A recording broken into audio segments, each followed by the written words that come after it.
අද මම ඕගොල්ලන්ට මේ පෙන්වන්න යන්නේ විනිවෙල් කහ සුදු හඳුන් සැවැන්දලා මික්ස් කරලා ලස්සන පැක් එකක් හදාගෙන මේ පැණි දාලා දෙහි යුත දාලා කුරුලෑ නැති කරගන්න කරන ලස්සන පැක් එකක්. ඕගොල්ලෝ ගාලා බලන්න. ඇත්තටම ප්‍රතිඵල තියෙනවා. දේශීය අමුද්‍රව්‍ය වලින් හදන හොඳ පැක් එකක්.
පැක් එක හදාගෙන හොඳින් මූණේ බෙල්ල වටේ අපිට මේ මුළු ඇඟේම උනත් ඇප්ලයි කරන්න පුළුවන්.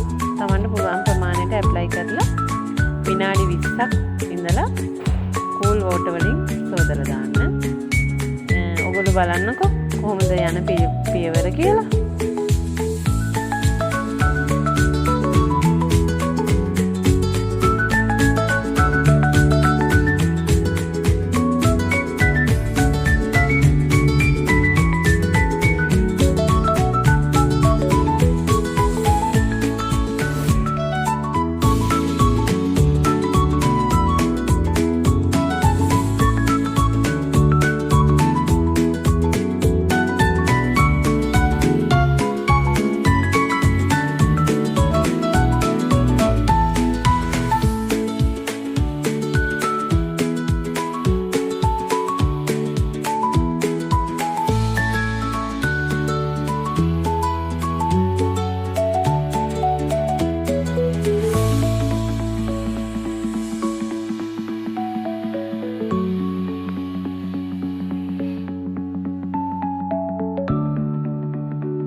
හොඳ පැක් එකක්, හොඳ ප්‍රතිඵල තියෙනවා. කිසිම කෙමිකල් එකක් නැහැ. දේශීවම හැම පැහැපත් කරගන්න පුළුවන්. මේකෙන් ගොඩක්ම සිදු වෙන්නේ ලප කැල ඉවත් වෙන එක. ඔයගොල්ලෝ ගෙදරදී කරලා බලන්න. නිදහස් වෙලාවට හොඳ ප්‍රතිඵල ගන්න පුළුවන්.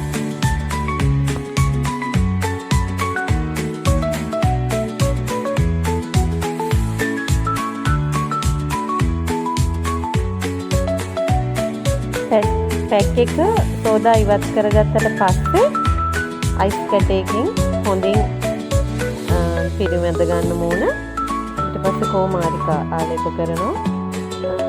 ඊට පස්සේ ඉතින් ඒක අදලා දාන්න. ඒක මාන්තු කරන්න හොඳ ප්‍රතිඵල ලබා ගන්න පුළුවන්.